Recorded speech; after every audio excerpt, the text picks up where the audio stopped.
Welcome. In front of me is the Galaxy XCover 5, and today I'll go over unboxing along with a quick overview of this device.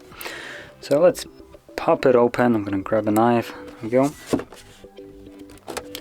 Now obviously the packaging right here you can immediately see is just the most bare minimum that you can possibly get away with. It's a flimsy cardboard, nothing premium, nothing nice. But then we don't really care about the packaging, let's be honest. Now in here we got some paperwork, because Samsung never includes any kind of case. And yep, I'm correct, it's just paperwork. So, heat that to the side, pop out the phone. Feels extremely light. Oh. I thought that it might not have a battery because it did feel too light. So it comes without, well, not in a device. Here we got some cardboard, whatever. We got a charging cable.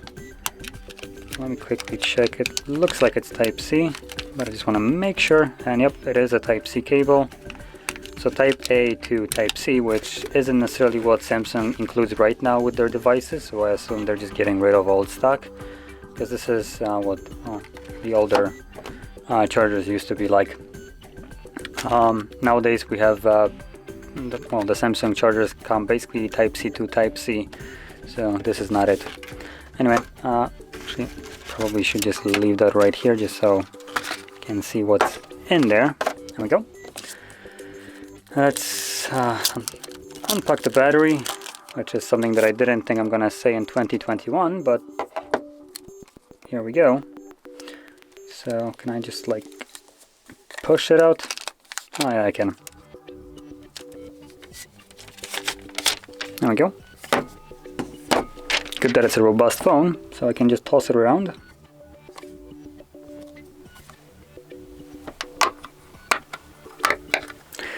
Now, personally, I'm not a fan of this kind of design of just popping your phone open.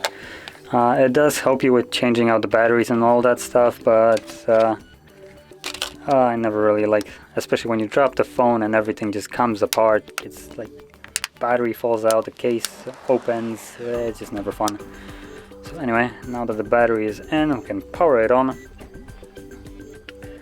So when you're looking at it right now, it looks okay, I would say, but once you actually see the device turn on, you will see that the display isn't, basically just kind of trash here.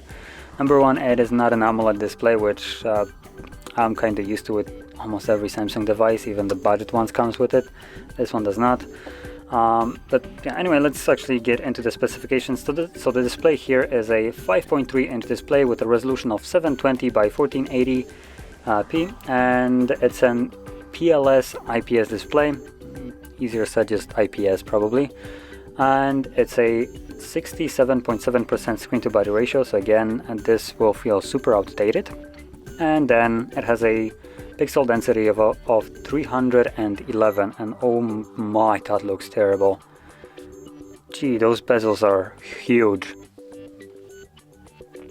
Yeah, this device, just looking at it right now, no way. Wow. So I just checked the date. This phone was released this year. This phone looks like it's at least 5 years old in the design wise. So anyway, let's go through the setup right here.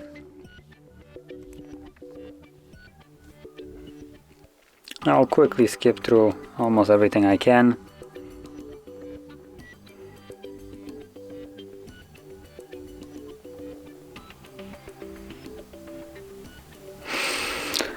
One thing that I just literally despise here is Samsung forcing you to connect to Wi-Fi throughout the setup of a brand new device.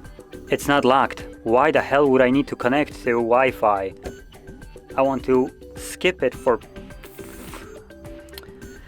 Okay, fine.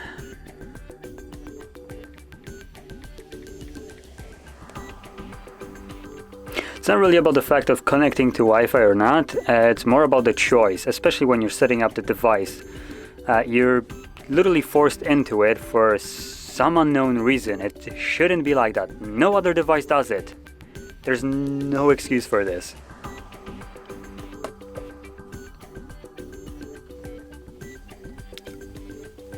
There's also no reason for this.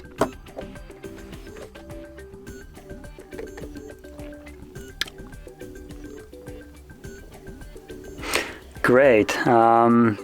This is going outstanding. I love the devices that just throughout the setup just managed to tick me off. So while this is doing whatever for whatever reason, we can go over the rest of the specs. So cameras here are just pure and utter garbage. As you can see, there is only a single one at the back, which is a 16 megapixel sensor, shoots at 1080p 30 frames. Again, basically kind of omits the Samsung brand of trying to have the best cameras. Even though this device is fairly cheap and not really catering to, well, camera and all that stuff, I would still like to see something better than 16 megapixels. For goodness, this costs how much? 270 euros? Or yeah, something like that. It's close to 300. For that price, you will have a way better, for instance, a Xiaomi device. Poco, basically Xiaomi Poco. Those will blow this phone out of the water. And if you're buying this because it's the brand XCover as in robust phone, this thing feels like just a cheap crap that you could break with your hands. I don't think it's gonna survive any kind of fall. Well, it might actually, because the bezels here are protecting the almost non-existing screen real estate. But other than that, this phone doesn't feel robust. It's just out of plastic. Plastic ain't robust. So yeah, previous I believe XCovers did come with like rubberized stuff, which still didn't really feel too robust. But this feels like a typical normal phone 5 years ago. It doesn't feel robust. It's just a trash phone from 5 years. That's kind of a quick way of describing it.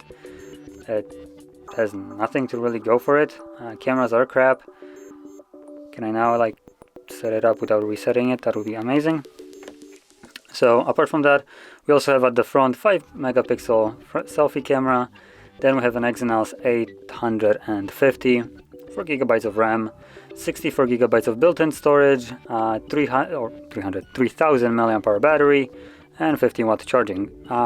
For this price, this phone is just utter pure garbage. I wouldn't recommend getting it at all. If you want to have a durable phone or something like that, just for instance get yourself a Xiaomi device for basically 1/3 less. They will come at like 200, 250. They will be significantly better than this in every possible way. And for the rest of the money, you know what? You can get yourself a just dank case that will protect the phone. The phone will look better, have a better screen, bigger screen, better, higher refresh rate, higher quality of display. The battery will be better, charging will be better, cameras will be better, everything will be better. This is just kind of garbage that you might kind of hand off to your grandma in case that she drops phones. Yeah, this, I don't know, I wouldn't really give her that either.